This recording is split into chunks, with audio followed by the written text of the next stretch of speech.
오늘 본문의 말씀을 먼저 한번 볼까요? 자, 그들이라는 표현이 나옵니다. 여러분, 그들이 누구인가? 자, 이사야 1장 30절의 말씀을 보면 그 말씀이 우리 가운데 이렇게 기록되어 있습니다. 이사야 1장 30절입니다. 함께 읽을까요? 시작. 너희는 잎사귀 마른 상수리나무 같을 것이요 물 없는 동산 같으리니. 자, 이사야 1장 30절은 우리 가운데 바로 이 말씀을 이야기해요. 너희가 어떤 나무냐 하면 잎사귀가 마른 나무다 이런 얘기합니다. 예수님께서 이제 예루살렘에 입성하신 다음에 길을 가시는데 무화과 나무가 딱 서 있어요. 무화과 나무를 해서 쫙 달려갑니다. 무화과 나무를 향해 딱 가셔서 그래서 무화과를 딱 먹으려고 하는데 근데 거기에서 무화과가 없는 거예요. 잎사귀만 무성할 뿐이지 열매가 없는 겁니다. 그때 예수님께서 그 나무를 향해서 뭐라고 말씀하시냐면 나무야 말라라 이렇게 얘기해요. 그리고 그 나무가 말라버리는 장면을 봅니다. 자, 그리고 나서 제자들이 물어요. 주님, 왜 이런 일이 일어났습니까? 근데 성경을 보면 뭐라고 나냐면 아직 무화과의 때가 아니더라 이런 말씀입니다. 아직 무화과의 때가 아니더라. 자, 우리가 아는 것처럼 무화과는 한 번 열리지 않아요. 우리나라의 사과는 한 번 열리잖아요. 감도 한 번 열리잖아요. 근데 이 무화과는요 한 2번 이상 열리는 나무입니다. 그러니까 처음에 열리는 열매를 화계라고 말하는데 아주 작은 열매예요. 근데 그것도 아주 맛있진 않지만 먹을 만합니다. 그리고 우리를 치면 가을 되면 그때는 큰 열매가 맺히는 거예요. 근데 잎사귀만 무성하다라는 표현은 뭐냐면 그 무화과의 때가 아니더라라는 표현은 무화과가 큰 나무가 열리는 때는 아니지만 그러나 그 잎사귀가 푸름으로 인하여서 작은 열매가 열려야 되는데 그게 열리지 않는다는 것은 뭐냐면 이제 이 나무는 열매를 맺을 수 없다는 것을 의미하고 있는 거예요. 그래서 그 나무가 말라버렸죠. 근데 오늘 이사야 1장 30절에는 그보다 더 어려운 상황을 이야기합니다. 그건 뭐냐면 잎사귀가 마른 나무다 이렇게 말해요. 잎사귀가 마른 나무다. 자, 그런데 뒤에 보면 물 없는 동산 같으니 우리가 아는 것처럼 의인은 어떤 사람이요? 시냇가에 심은 나무잖아요. 그죠? 물된 동산이어야 되잖아요. 그런데 이 말씀을 우리 가운데 주고 있는데 이 말씀을 준 이유는 뭐냐면 이사야 1장에 보면 여호와를 버린 자들에 대한 표현이 바로 이 표현입니다. 여호와의 말씀을 신뢰하지 않고 여호와를 의지하지 않는 사람들에 대한 표현이 바로 이 표현이에요. 잎사귀가 마른 상수리 나무. 여러분, 오늘 그들은 누구였냐면 이들이었어요. 그들은 누구였냐면 바로 우리였죠. 그런데 어제 우리가 읽었던 61장 3절의 말씀을 보면 뭐라고 말해요? 의의 나무다라고 말하잖아요. 의의 나무. 곧 하나님의 영광을 나타내는 나무. 여러분, 그들이라는 것은 애초부터 이들은 마른 나무요, 이들은 영광의 나무가 아니라 어떤 이들도 마른 나무도 될 수 있고 어떤 이들도 의의 나무도 될 수 있다는 사실을 오늘 성경은 우리 가운데 말해주고 있다라는 겁니다. 사랑하신 여러분, 혹시 여러분의 마음 가운데 우리 가정은 잎사귀가 마른 나무와 같은 그 마음이 있는 분이 있어요? 내 미래는 너무나도 암울하다라는 분이 있을 수 있을 거예요. 그러나 여러분 기억하십시오.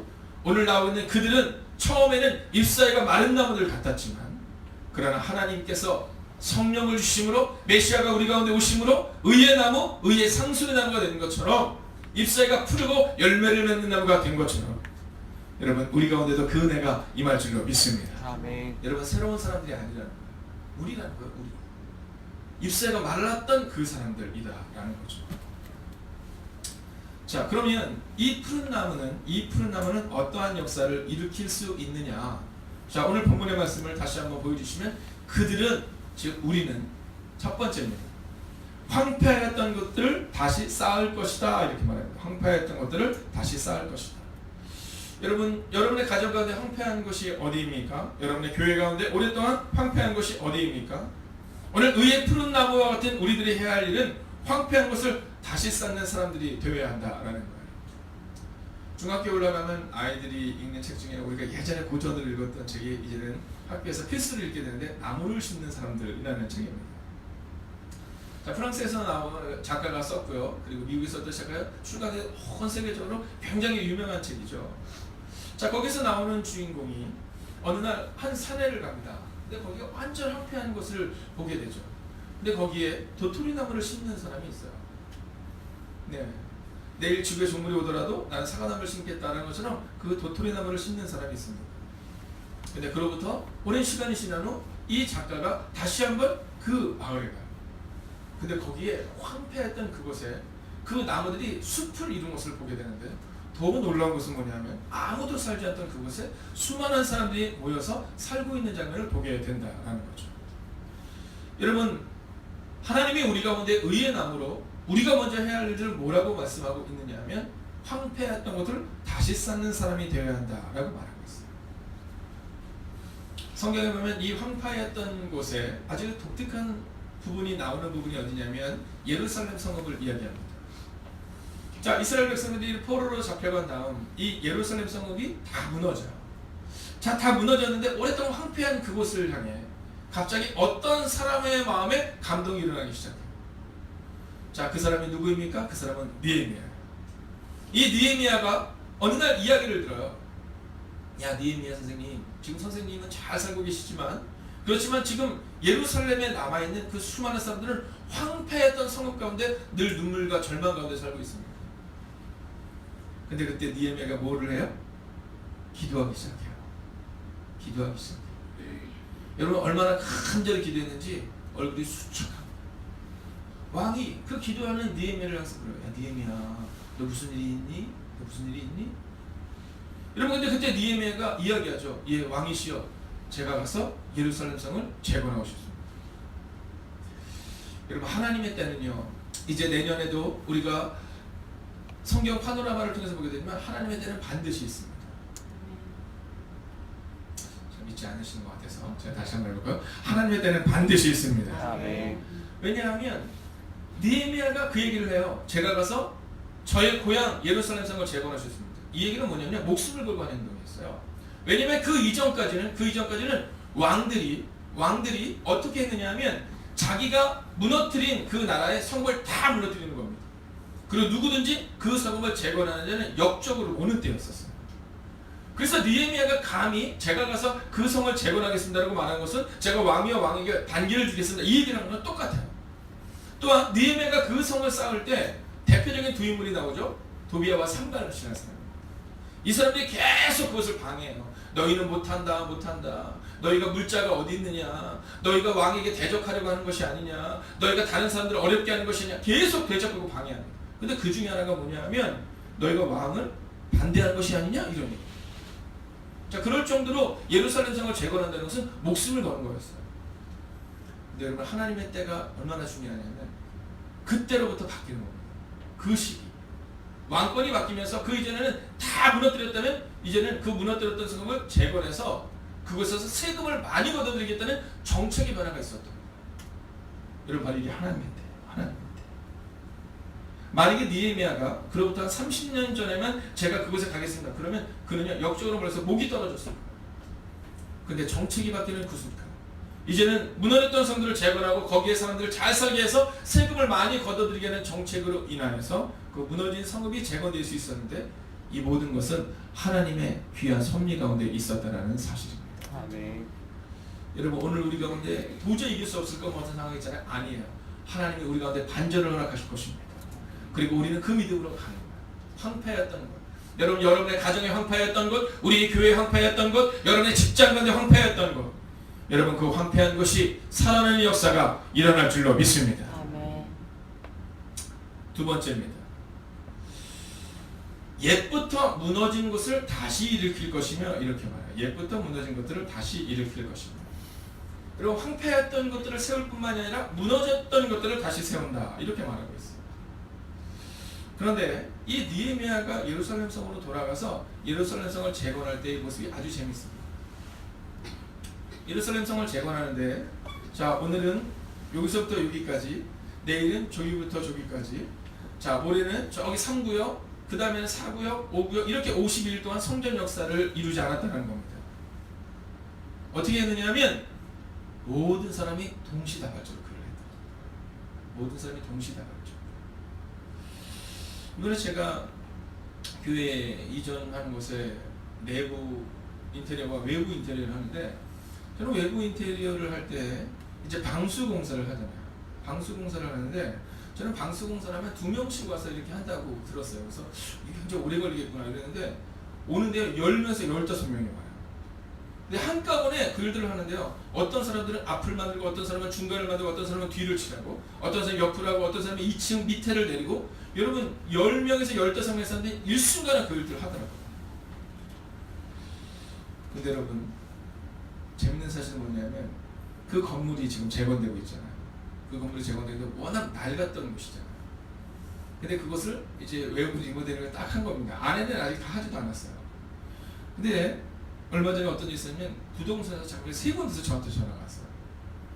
뭐냐면 그 건물을 이렇게 계속해서 팔려고 주인도 생각하고 여러 가지 생각을 하는데 그 건물이 나가지가 않는 거예요. 워낙 뭐 옛날 건물이니까. 근데 연락이 온 거예요. 부동산에서. 이제 업자들이 나타났다는 거예요. 그 건물을 보고 그 건물과 어떻게 이렇게 다시 해가지고 하겠다는 사람이 나타났다는 거예요. 그래서 저한테 전화가 온 거예요. 목사님만 괜찮으시면 그러면 그 건물을 혹시 사겠다는 사람이 있는데 안 들어가시면 안 되겠냐고. 그래서 아니 우리가 이미 다 공사가 끝나 있는데 어떻게 해야 될까요? 그렇게 했더니 그렇군요. 제가 그래서 한번 물으러 왔습니다. 이렇게 왔어요. 여러분 사람들의 눈에는 보이지 않았던 거죠. 그 건물을 보면서 저 건물을 해서 어떻게 우리가 뭘 할 수 있겠냐. 아무도 그 건물은 안 된다는 거예요. 근데요 외모 리모델링이 딱 끝나자마자 여러 가지 일들이 바뀌기 시작합니다. 여러분 저는 우리의 삶 가운데 보이지 않는 미래를 향해서 우리가 나아갈 때 저 건물은 안 될 것 같다. 저곳은 안 될 것 같다. 이런 마음이 들 때가 있잖아요. 여러분 우리의 가정을 볼 때 우리 자녀가 안 될 것 같은 생각이 들 때가 있잖아요. 우리 가정의 문제가 우리 직장의 문제가 해결되지 않을 것처럼 생각이 들 때가 있잖아요. 아닙니다. 여러분 오늘 성경이 말하고 있어요. 다시 일으킬 것이다. 다시 일으킬 것이다. 여러분 그 믿음을 살아야 해요. 우리의 가정을 향해서 우리 자녀들을 향해서 함부로 말하는 게 아니에요. 우리 감정이 좀 북받친다고 해서 우리 자녀들에게 너는 안 될 거다고 말하는 게요. 여러분 그것이 우리 자녀에게 계속해서 남아있어요.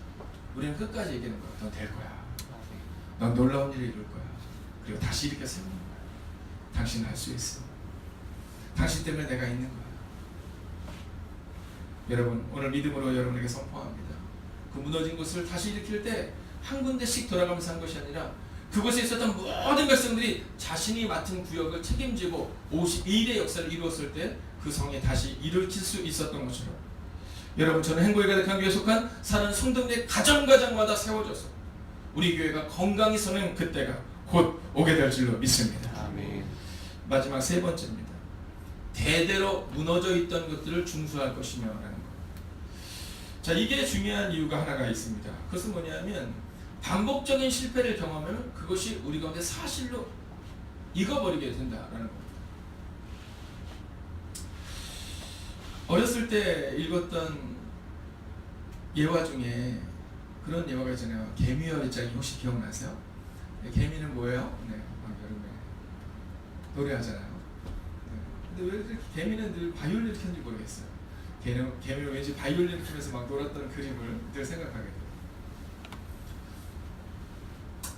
네, 세대가 다른 거예요.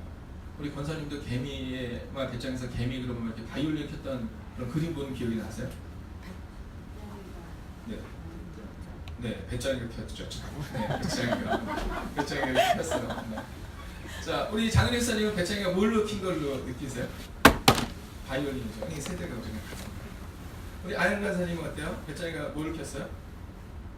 바이올린. 뭐 세대가 나랑 같은 거예요. 우리 주혜는 뭘 켰어요? 배짱이가? 너 지금 세대가 같지 않게 해서 막 생각하는 거야. 네. 봐요. 그러니까 요 세대는 벌써 우리 세대예요. 가까이 생각하면 돼요. 요즘 초등학교 애들이 제가 책을 읽고 있어가지고 얘는 뭐를 하나 했더니요. 배짱이가 드럼 치고 있어요. 네.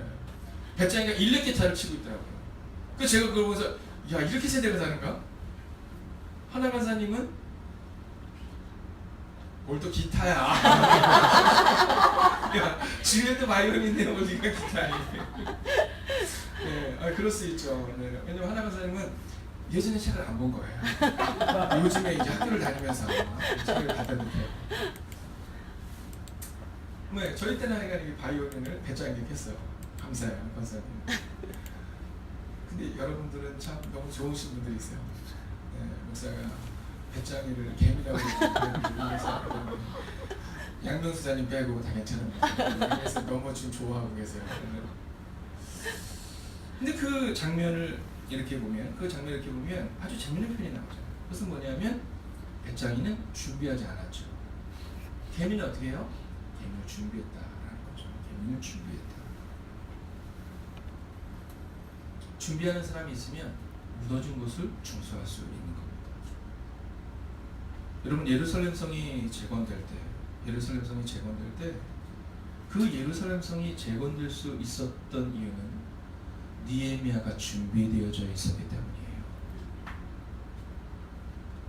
여러분 느헤미야가 예루살렘 성을 재건할 때 산발락과 도비아라는 사람이 나오죠. 계속 방해했던 겁니다.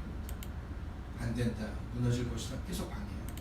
근데 계속 방해할 때 그 방해하는 사람들에게 동조하는 사람들이 또한 있어요. 그런데 느헤미야는 준비된 사람이었어요. 무엇이 준비되어야 되냐?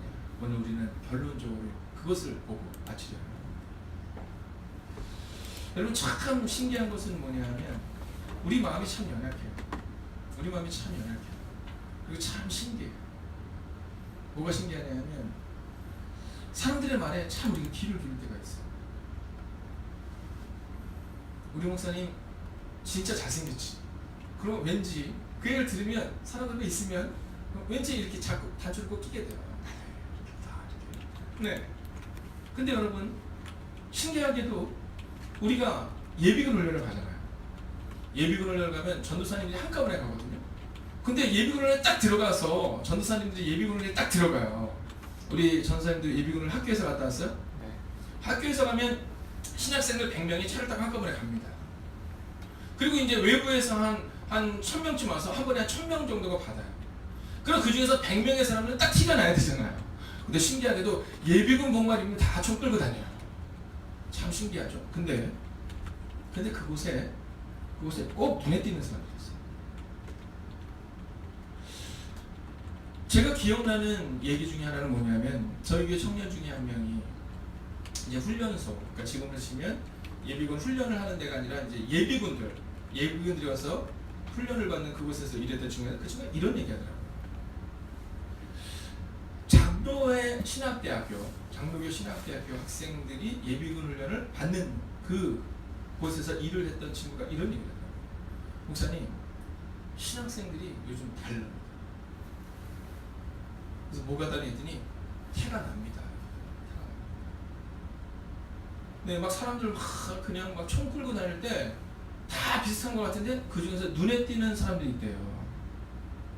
근데 더 놀라운 사실은 뭐냐면 그 눈에 띄는 사람들이 이제 점심시간 같아 이렇게 뭐를 보고 있는데 이렇게 가서 보면 성경을 보고 있는 걸 보게 된다. 일반인들은 막 컴퓨터 게임 하고 있는데 어떤 사람들은 핸드폰을 들고 이렇게 뭘 보고 있는데 보면 그 사람들이 신학생인 것 같아서 물어보면 예, 저는 지금 장로의 신학대학의 학생입니다. 이렇게 얘기를 한다는 거예요. 이러면 뭔가 다르다는 거죠. 이게 뭐냐면 거룩이에요. 거룩이다라는 것은 교회에서 이렇게 성경을 딱 들고 멋지게 이렇게 딱 이렇게 다니는 거 있잖아요. 성경을 꼭 여기다 끼워야 되죠. 목소리는 좀 이렇게 해야 돼요. 그래서 예전에 저도 막 그런 때가 있었어요. 신학교 초창기 시절에 막 일부러 기도를 할 때 막 지금은 막 그게 너무 안타까운데 저희가 목소리를 막 예전 어른들 부흥명생들 무슨 이렇게 목소리가 여러분 막 이렇게 되거든요. 우리가 막 연습했던 적도 있고 막 그래요. 왜냐하면 거룩이다라고 생각하는 거죠. 근데 그 친구 얘기를 듣는데 거룩은 뭐다? 구별이다라는 거예요. 구별이다. 많은 사람들 가운데서 거룩이라는 것은 뭐냐면 구별된 사람들을 보고 우리는 거룩하다 이렇게 표현한다는 거죠. 오늘 무너진 성읍, 이 무너진 성읍을 재건하는 데 있어서 구별되었던 사람 느헤미야. 이 느헤미야가 있었기 때문에 무너진 성벽이 재건됐다는 거죠. 가정으로 넘어가 볼까요? 한나라는 여인이 있었어요. 이 여인이 아이를 낳지 못해요. 오랫동안 아이를 낳지 못해서 사람들이 이 여인을 위해서 뭐라고 하냐면 너는 끝났다 이렇게 말해요. 너는 끝났다.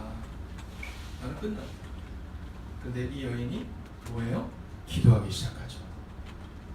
아브라함이 아이를 낳는다고 약속을 받았는데 99살이 될 때까지 100세가 되기 전까지 전혀 어떤 역사가 나타나지 않아요. 그러나 그가 100세가 되었을 때 끝났다 라고 말했던 이 아브라함에게 하나님이 아들을 허락하시죠. 자, 그들의 특징이 뭡니까? 그들의 특징은 똑같이 기도하는 사람이었다는 거예요. 한나가 어떻게 기도했어요? 통곡과 눈물로 기도합니다. 성경을 보면 통곡과 눈물로 기도할 때 한나의 가정이 회복된 장면을 기록하고 있어요. 느헤미야가 통곡과 눈물로 기도할 때 예루살렘 성이 재건된 장면을 보여주고 있어요. 그런데 우리가 작년에 살펴봤던 것처럼 야곱의 가정, 여러분 20년이 넘는 시간 동안 막내 아들을 잃어버리고 그리고 회복되지 아니했던 그 가정, 왜일까요? 기도하는 아버지와 기도하는 어머니가 등장하지 않아요. 여러분 생각해 보세요. 아들을 잃어서 애통하더라 이런 표현은 나오지만 야곱이 그 요셉을 향해서 기도하더라 나오지 않잖아요. 야곱의 어머니가 야곱의 형제들이 기도하더라 나오지 않잖아요. 근데 어느새 회복이 일어나요? 네, 그 막내 요셉이 하나님께 기도하며 말씀을 신뢰하는 그 순간부터 바로 무너졌던 성읍이 재건되고 그 가정이 회복된 것을 경험해요. 오늘 이 아침 이 시간 여러분의 가정을 위해, 자녀를 위해 통곡과 눈물로 무너진 성읍, 여러분의 가정과 교회와 직장 그리고 자녀들을 위해 기도하다가 돌아가요.